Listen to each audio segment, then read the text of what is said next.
Պարոն Օրբելյան, ընդհանուր առմամբ ինչ արձանագրումներ այսօրվա դատական նիստին ընթացքում։ Մի քանի կարևոր բան արձանագրվեց, այսօր դատական նիստը ըստ էության սկսեցինք դատականությունը եւ եղան բացման խոսքերը։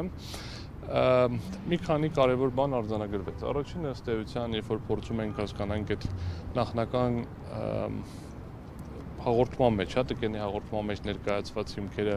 պարզվել են, չեն պարզվել, ինչ է հաստատվել, որովհետև դա հիմքերից մեկն էր։ Դից հստակ պատասխան, որ հիմքերն են արձանագրվել, ինչի հիմքեր չկար, ըստ էության, երբ որ ասում են, ինչ որ չկա, ինչից բխում է, որ նշված հիմքերը ըստ էության վերջնական ակտում, այն ակտում, որը հիմա մենք բողոքարկում ենք, չկան։ Այսինքն գրվել էր ասենց ինչ որ բան տեքստ, տպավորիչ տեքստ, փորձեմ երկու բան էլ, ասենց մեջ ցիտեմա, որ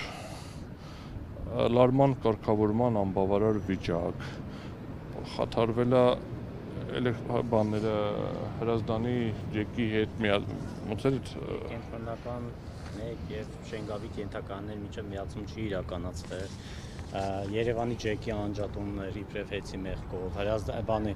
Երևանի հեքի վթարն էլ իբրև հեծի մեղքով, բայց իտոգում ընդհանրապես դրանք չեն էլ ուսումնասիրվել, պարզվում է։ Այսինքն մենք նորից հարցրեցինք, եւ մենք բարույթին ներկա ենք, բարույթի ժամանակ էլ ենք հարցրել, բայց այստեղ հստակ դատական կարգով արձանագրվեց։ Երկրորդը ինչ գործող օրենսդրության շրջանակներում հարցնում ենք, պարզվում է, որ սա շատ յուրահատուկ վարույթ է։ Ընդ որում յուրահատուկ վարույթ է մեկ այլ ավելի յուրահատուկ վարույթի մեջ, որովհետև օրենսդրությունում մենք ունենք վարչահարության հիմունքներ վարչական վարույթ, որը նախատեսում է վարչական վարույթի ընթացքը որպես այդպիսին, օրենքը սահմանում է, որ առանձնահատուկ վարույթներ կարող են լինել, դա ըստ էության հանրային ծառայությունները կարգավորող հանձնաժողովի մասին օրենքով սահմանված վարույթներն են։ Հիմա պարզում է, որ ինչ որ փորձում ենք տեղավորել գործող օրենսդրության մեջ, ասում են սա առանձնահատուկ է, ինչը եւս մեկ անգամ ամրապնդում է այն մոտեցումը ու երկու առանձին մոտեցումներ, որ հետադարձություն են տալիս մի բանի, որը հատուկ գրվել է կոնկրետ գործի համար, ինչը իրենից ենթադրում է մեր սահմանադրության մի շարք հոդվածների, այդ թվում նաեւ 81-82-րդ հոդված, մարդու իրավունքների եվրոպական դատարանի 18-րդ հոդված, խախտում դա ինչ է։ Դա այն է, երբ որ դու փորձում ես ֆորմալ օրենքի միջոցով ինչ-որ սահմանափակում կիրառել, բայց իրականում քո նպատակը այլ է, իսկ այդ որ նպատակը այլ է, էլ ավելի բաց հստակ մի քանի անգամ արձանագրվել է քաղաքական տարբեր ներկայացուցիչների կողմից։ Սահմանադրական դատարանի որոշումը կարող ինչ ելք կունենա այս գործի ընթացքում։ Գործի ընթացքի վրա ըստ էության այնտեղ էթիկան թույլ չի տալիս։ Չէ, բերեք sense ասենք, ըստ էության հետևյալն է, Սահմանադրական դատարանը բավականին երկար ու մեծածավալ գրել է, որ էներգետիկան կարևոր որոշ է պետության անվտանգության հետ կապված, ինչի հետ կապված երբևէ որևէ կասկած չէր եղել, եթե դա այդպեսին չլիներ, ընդհանրապես հանրային ծառայությունները կարգավորող հանձնաժողովի կողմից կարգավորելու խնդիրը չէր կարող բարձրանալ։ Սահմանադրական դատարանը վարել է մի քանի շատ հետաքրքիր արձանագրումներ, այդ շատ հետաքրքիր արձանագրումներից մեկը այն է, որ ըստ էության այս վարույթի նպատակը նախապես ներկայացված հաղորդման հանգամանքների պարզելն է։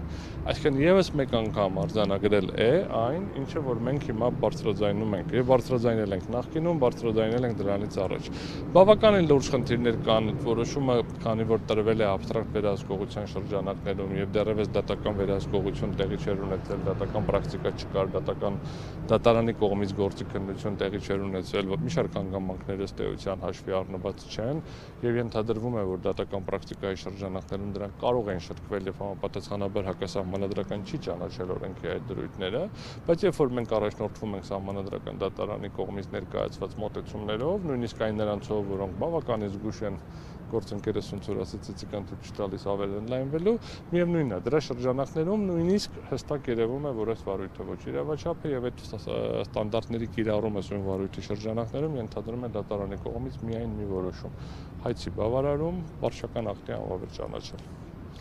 Եվ կներեք, եւ 3 հատ էլ հատուկ կարծիք կա, դրանցից միայն մեկն է դեռևս հրապարակվել, են երկու հատուկ կարծիքներն էլ երբ որ հրապարակվում են,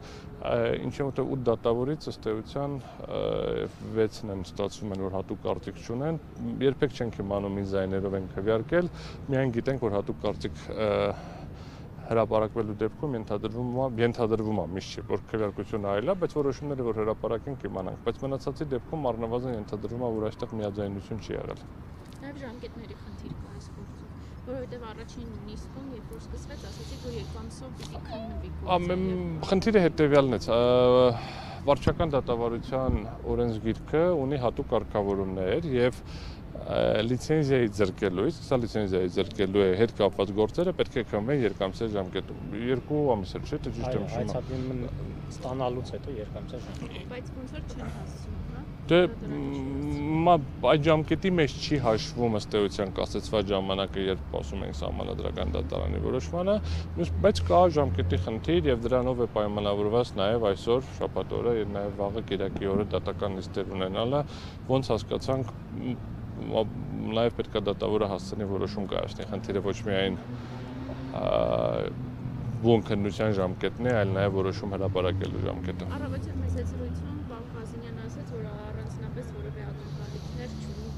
ձեր բարակայում։ Ես միշտ ունեմ ակնկալիքներ անկախ ամեն ինչից, ակնկալիքները բաժանվում են 3 մակարդակի, առաջին մակարդակը այն է, որ մեկ մեր հայցը բավարարվի, իհարկե հասկանում ենք բավականին հստակ միանշանակ քաղաքական ճնշումների ենթատեքստը եւ չեմ կարող այստեղ տենց վարդագույն ակնոցներ չունենք այդ բառը օգտագործենք։ Երկրորդ ակնկալիքը այն է, որ որոշման մեջ, այսինքն մենք ստանալու ենք այնպիսի որոշում, որը հետագա փուլերում է դարձնելու ակնհայտ։ Հիմա ես վերադառնամ իմ ամեն դեպքում իմ ակնկալիքը կայանում է նրանում, որ մենք ունենանք դատական ակտ, որով մեր բողոքը կբավարարվի ու միշտ այն ակնկալիքը այդպեսին,